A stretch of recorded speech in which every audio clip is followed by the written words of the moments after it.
ये ज़रूरी नहीं कि कैट में हर किसी का परसेंटाइल एकदम अच्छा सा आ जाए और उसकी वजह से हम लोगों को आईएम्स की कॉल आ जाए। तो इसलिए इट इज़ वेरी इंपॉर्टेंट कि हम और भी एग्जाम्स को उतनी ही इम्पोर्टेंस दें। और उसके लिए उसमें से एक एग्जाम है जैट का एग्जाम। और उसके लिए मैं आपको एक अपनी पर्सनल स्ट्रैटेजी शेयर करने वाली हूँ।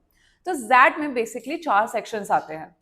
ओवरऑल इसमें हमको 3 घंटे मिलते हैं एग्जाम में। तो अब द बेस्ट पार्ट इज कि हम लोगों को ये रिस्ट्रिक्शन नहीं है कि हमें 40 मिनट के अंदर जैसे कैट में होता है वैसे ही इस एग्जाम को कंप्लीट करना है। We can switch to different sections and हम अपने हिसाब से अलग अलग सेक्शंस के क्वेश्चंस अलग अलग तरीके से अटेम्प्ट कर सकते हैं। नॉट नेसेसरली कि मुझे पहले जीके ही खत्म करना है, पहले डीएम ही खत्म करना है या क्यूए ही खत्म करना है। ठीक है, तो मैं स्टार्ट करती हूँ VALR सेक्शन से। What helped me in my ZAT preparation was my background with UPSC Civil Services exam की preparation.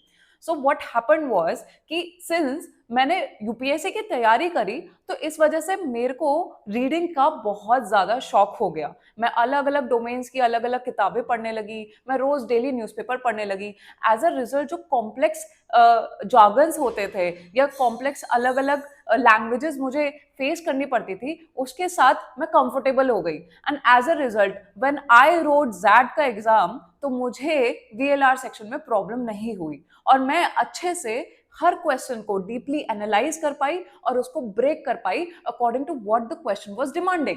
So the tips for you for here for VLR section is कि आप अपनी रीडिंग हैबिट्स को increase कीजिए। अलग अलग domains के अलग अलग सब्जेक्ट्स के ऊपर आर्टिकल्स एंड पेपर्स को रीड करना शुरू कीजिए, न्यूज़पेपर रीडिंग शुरू कीजिए। फॉर एग्जांपल आप द हिंदू न्यूज़पेपर भी पढ़ सकते हैं। उसकी लैंग्वेज कंपैरेटिवली कॉम्प्लेक्स होती है बट उससे आपको वोकैबुलरी बहुत अच्छी होगी। ठीक है, तो आप वीएलआर को ऐसे कवर कर सकते हैं। ऑल्सो पीवाईक्यू तो मैंडेटरी है ही, इस पे तो कोई बात करने का कोई डाउट ही नहीं है। तो सेकेंड सेक्शन आता है डीएम। अब डीएम सेक्शन के साथ भी एक मजेदार चीज ये है कि decision making as a part of ethics subject in UPSC मैंने इस चीज के ऊपर बहुत सारी केस स्टडीज सॉल्व करी थी। तो एज अ रिजल्ट मेरा एक ओपिनियन जो है वो एक फेयर एथिकल मोरल एस्पेक्ट पे बढ़ता चला गया। One more tip for you is कि आप पिछले 10 साल के जैट के पेपर उठाइए और उनमें से हर क्वेश्चन को अटेम्प्ट कर कर देखिए डिसीजन मेकिंग का। उससे आपको एक वे ऑफ थिंकिंग, उसको अप्रोच करने का तरीका समझ में आएगा। तो आप डिसीजन मेकिंग सेक्शन को ऐसे कवर अप कर सकते हैं जैट एग्जाम के लिए। नेक्स्ट सेक्शन आता है क्यूए का।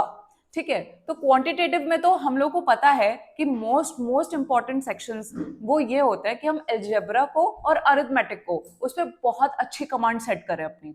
तो उसके लिए what you can do is कि आप बेसिक किताबें उठाइए और उनसे अपने पहले बेसिक फाउंडेशन को स्ट्रॉन्ग कीजिए और फिर उसके ऊपर प्रैक्टिस करना शुरू कीजिए। ऑफ कोर्स यहाँ पर भी आपको पीवाईक्यू को अप्रोच करना बहुत नेसेसरी है so that you will understand the complexity and difficulty of the questions you are going to approach in that exam.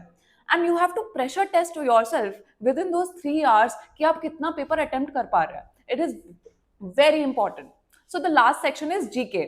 Although GK के मार्क्स ओवरऑल ऐड नहीं होते हैं जैट में बट स्टिल ये जो है बहुत इंपॉर्टेंट सेक्शन हो जाता है because when you are going to appear for the interview तब आपको इंटरव्यूअर्स इस चीज के ऊपर क्वेश्चन कर सकते हैं। तो अपना जीके बेटर करने के लिए वही मैंने जैसे आपको बताया था कि आप इंग्लिश में न्यूज़पेपर रीडिंग कीजिए तो उससे आपकी जीके भी ऑटोमेटिकली बेटर हो जाएगी। अगर आप अलग अलग आर्टिकल्स को पढ़ेंगे तो वो भी बेटर हो जाएगा। एंड बात आती है स्टैटिक जीके की, तो थोड़ा बेसिक एनसीईआरटीज जो होती हैं जैसे कि पॉलिटी हो गई, ज्योग्राफी हो गई, इकोनॉमी हो गई, तो आप वो थोड़ा सा कवर कर सकते हैं। उससे आपकी बेसिक फाउंडेशन रेडी हो जाएगी and you will be able to approach the GK section very comfortably. So that's all I have done for my XAT की प्रिपरेशन। अगर आपको ये वीडियो अच्छी लगी तो प्लीज इसको लाइक कीजिए, अपने फ्रेंड्स के साथ शेयर कीजिए और अपना एक्सपीरियंस कमेंट सेक्शन पे जरूर शेयर करना। Also subscribe for our channel to know more updates and to know more strategies on this ZAT and CAT and other related exams. Thank you. Bye-bye.